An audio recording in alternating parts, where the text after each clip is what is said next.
கர்த்தருடைய பரிசுத்த நாமத்துக்கு ஸ்தோத்திரம். பரிந்து பேசும் ஜெபத்திலே இன்றைக்கு நாம் பார்க்க போகிற ஜெப குறிப்பு, சகோதர சிநேகம் நிலைத்திருக்கும்படியாய் நாம் விண்ணப்பம் செய்ய போகிறோம். ஆம் பிரியமானவர்களே, நிறைய இடத்துல பார்த்தீங்கன்னா, அதாவது அந்த சகோதரத்துவம் இருக்கு இல்லையா? அவங்க 2 பேரும் சண்டை போட்டுட்டாங்கன்னா, கோட்டை தாழ்பால் போல அது அப்படி அவ்ளோ இதா இருக்குமா. அத அவ்ளோ சீக்கிரத்துல திறக்க முடியாதாம். அந்த அளவுக்கு அவங்களுக்குள்ள ஒரு வைராக்கியம் இருக்குமா. எங்கெங்கெல்லாம் இந்த பிரிவினை, வைராகியம், கசப்பு இருக்கோ, அங்கெல்லாம் பார்த்தீங்கன்னா, ஆசீர்வாதமே இருக்காது பிரியமானவர்களே. இன்னைக்கு நம்ம ஆண்டவர் வசனத்தின் மூலமா எதுவும் சொந்த கதையா சொல்லல. உங்களுக்கு வசனத்தின் மூலமா தான் நான் சொல்லப் போறேன்.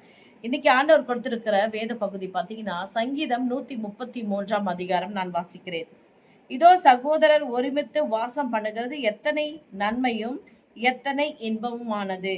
அது ஆரோனுடைய சிரசின் மேல் ஊற்றப்பட்டு அவனுடைய தாடியிலே வடிகிறதும் அவனுடைய அங்கிகளின் மேல் இறங்குறதுமான நல்ல தைலத்துக்கும் எர்மோன் மேலும் சியோன் பர்வதங்கள் மேலும் இறங்கும் பனிக்கும் ஒப்பாயிருக்கிறது.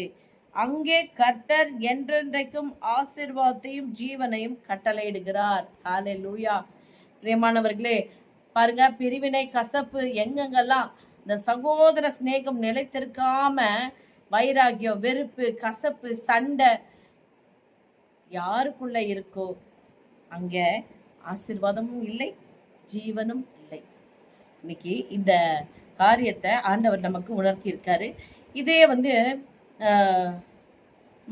நீதிமொழிகள் 17ஆவது அதிகாரத்துல கூட பாருங்களேன். இது அடிக்கடி ஆண்டவர் எனக்கு சொல்லுவார். 17ஆம் அதிகாரம் 17ஆம் வசனம்.